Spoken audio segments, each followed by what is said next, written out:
करिश्मा, रेशमा और मनीषा तीन बहनें हैं। उनका एक भाई भी है, मयंक। मयंक अपनी बहनों को बहुत प्यार करता है, लेकिन मयंक की पत्नी सविता इस मामले में मयंक से बिल्कुल ही अलग है। वो अपनी ननदों का जितना बुरा कर सकती है उतना बुरा करती ही रहती है और अपनी ननदों पर हुक्म भी चलाती है।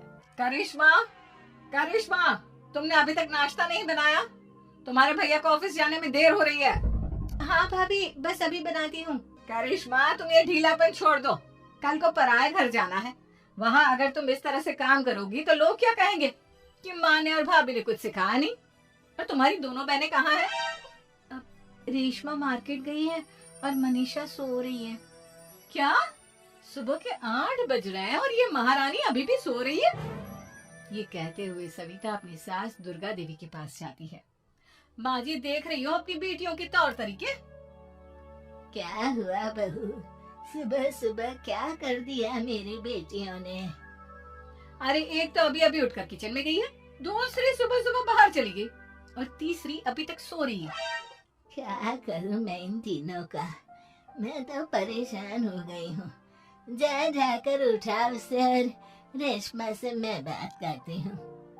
सविता सीधा मनीषा के कमरे में जाती है और उससे कहती है, महारानी जल्दी उठो, सूरज सर पर आ गया है। भाभी थोड़ी देर और सोने दो ना, मैं रात को लेट सोई थी। वो क्या ना यूनिट टेस्ट चल रहा है। शराफत से उठती है या नहीं, या फिर पानी की भरी बाल्टी डालूं तेरे ऊपर? नहीं भाभी, मुझे बिस्तर में नहीं लाना, उठती हूँ मैं। मनीषा जल्दी से उठकर बाथरूम में चली जाती है। सभी आराम से बैठकर नाश्ता कर रहे होते कि तभी रेशमा बाजार से हाथ में सामान लिए आ जाती है। रेशमा को देखते ही सविता उस पर बरस पड़ती है। लो, आ गई महारानी। ऐसा भी क्या सामान लाना था जो सुबह आंख मलते ही बाजार की तरफ रवाना हो गई? भाभी, कल आप ही तो चीख रही थी कि घर का सारा सामान मुझे ही लाना पड़ता है, घर में किसी को भी किसी काम से कोई लेना देना नहीं है। अब मैं बाजार जाकर सामान ले आई तो आपको इस बात से भी तकलीफ हो रही है? देख रही हो माँ जी, अपनी बेटी की जुबान कैंची से भी तेज चलती है। और मयंक, आप तो कुछ कहेंगे नहीं अपनी लाडली बहन को। रेशमा, अपनी भाभी से ऐसे बात नहीं करते। चलो माफी मांगो। भैया, मैं क्यों माफी मांगू? आप भाभी से बोलिए ना कि हम पर कम हुक्म चलाया करे। हम इस घर की बेटियां हैं और आपकी पत्नी की ननद है, नौकरानी नहीं। लो, कर लो बात। इनकी भलाई के लिए कुछ भी बोलो तो इन्हें बुरा लग जाता है। इस घर में यही इज्जत है मेरी। देख लो माँ जी, आपकी बेटी किस लहजे में मुझसे बात कर रही है। सविता वहाँ से चली जाती है। मयंक को बहुत गुस्सा आता है, वो भी वहाँ से चला जाता है। फिर करिश्मा रेशमा को समझाती है, रेशमा, तुम्हें भाभी से माफी मांग लेनी चाहिए थी ना। लेकिन दीदी, मैंने कुछ किया ही नहीं, तो मैं माफी क्यों मांगू? हाँ करिश्मा दीदी, रेशमा दीदी जैसे ही घर में आई भाभी ही उन पर चिल्ला रही थी। हाँ, मैं मानती हूँ कि गलती भाभी की थी। मैं तो इसलिए बोल रही हूँ कि भाभी ने माँ को तो पूरी तरह अपने वश में कर लिया है। वो हमारी बात सुनती ही नहीं।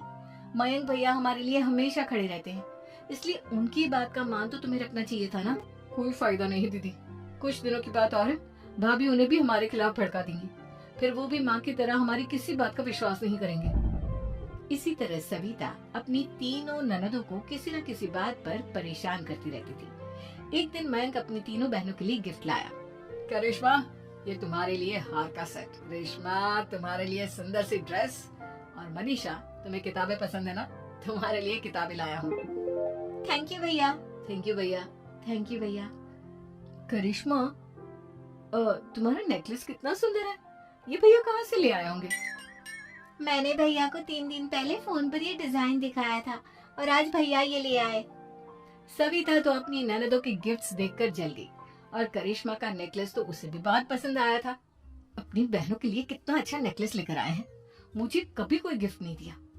मैं आज ही ये हार चुरा लूंगी। रात में सविता करिश्मा का हार चुरा लेती है और इसी तरह उसे अपनी ननदों की जो भी चीज अच्छी लगती वो उसे मांगती नहीं, बल्कि रात के अंधेरे में चुरा लेती। इसी तरह दिन बीतते गए और सविता ने मयंक के दिल में भी उसकी बहनों के लिए नफरत पैदा कर दी। एक दिन मयंक ने करिश्मा और रेशमा के लिए रिश्ता देखा और ये बात उसने घर में सबको बताई। माँ, करिश्मा और रेशमा के लिए बहुत अच्छा रिश्ता आया है, वो लोग कल इन्हें देखने आ रहे हैं। आप और सविता मिलकर सारी तैयारी कर लेना। ये सुनकर करिश्मा और रेशमा खुश हो जाती हैं, लेकिन सविता सोचती है, अगर इन दोनों बहनों की शादी हो गई तो घर और बाहर का काम कौन करेगा? मनीषा तो एक नंबर की कामचोर है, उससे तो किसी बात की उम्मीद लगाना ही बेकार है। मुझे इस शादी को रोकना होगा। अगले दिन सभी लड़के वालों के स्वागत की तैयारी करने में लगे होते हैं।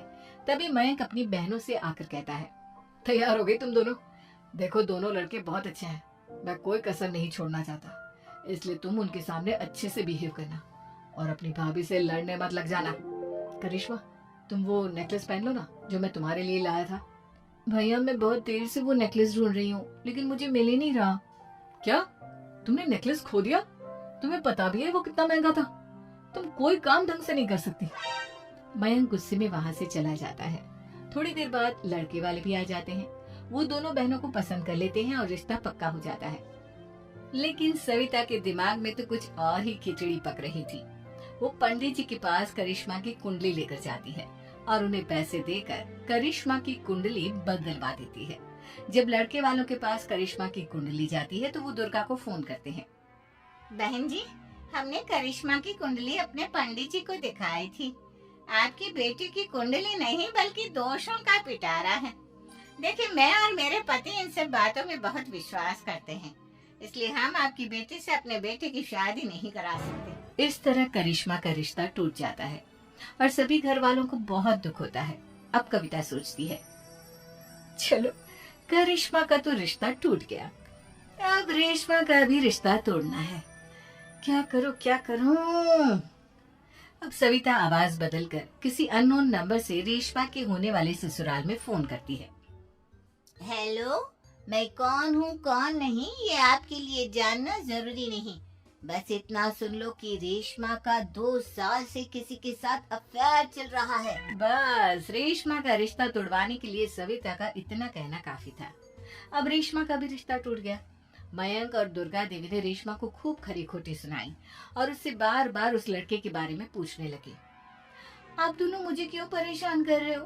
अरे कोई लड़का होगा मेरी लाइफ में तो मैं बताऊंगी ना, जब कोई है ही नहीं तो कहाँ से लाऊं मैं कोई लड़का? तो तेरे होने वाले ससुराल वालों को फोन किसने किया था? माँ मैं नहीं जानती किसने फोन किया था, मैं सच कह रही हूँ। मैं तो पहले ही कह रही थी इसकी लगाम खींच कर रखो, लेकिन मेरी सुनता ही कौन है। आप चुप रहिए भाभी, ये सब आपका ही किया धरा है। अब तीनों बहनों को विश्वास हो जाता है कि ये सब उनकी भाभी ही कर रही है। तीनों बहनें अपनी भाभी को सबक सिखाने के लिए एक वकील कर लेती है और घर में हिस्सा मांगना। देखो भैया, माँ बाप की जायदाद में जितना बेटों का हक होता है उतना ही बेटियों का, इसलिए इस घर के 4 हिस्से होंगे और हमें अपना हिस्सा चाहिए। मैंने तुम्हारे लिए क्या क्या नहीं किया और तुम इस घर में हिस्सा मांग रही हो? भैया, आप और माँ हम बहनों की कोई बात नहीं सुनते हो और भाभी हमारी शादी नहीं होने देगी क्योंकि उन्हें लगता है कि आप हमारी शादी में ज्यादा पैसा लगाओगे और उन्हें हम जैसी फ्री की नौकरानी कहाँ मिलेगी। तो हम भाभी के साथ तो रह नहीं सकते, हम बहनों को अपना हिस्सा चाहिए। अरे तुम्हें शर्म आनी चाहिए अपने भाभी पर ऐसा इल्जाम लगाते हुए।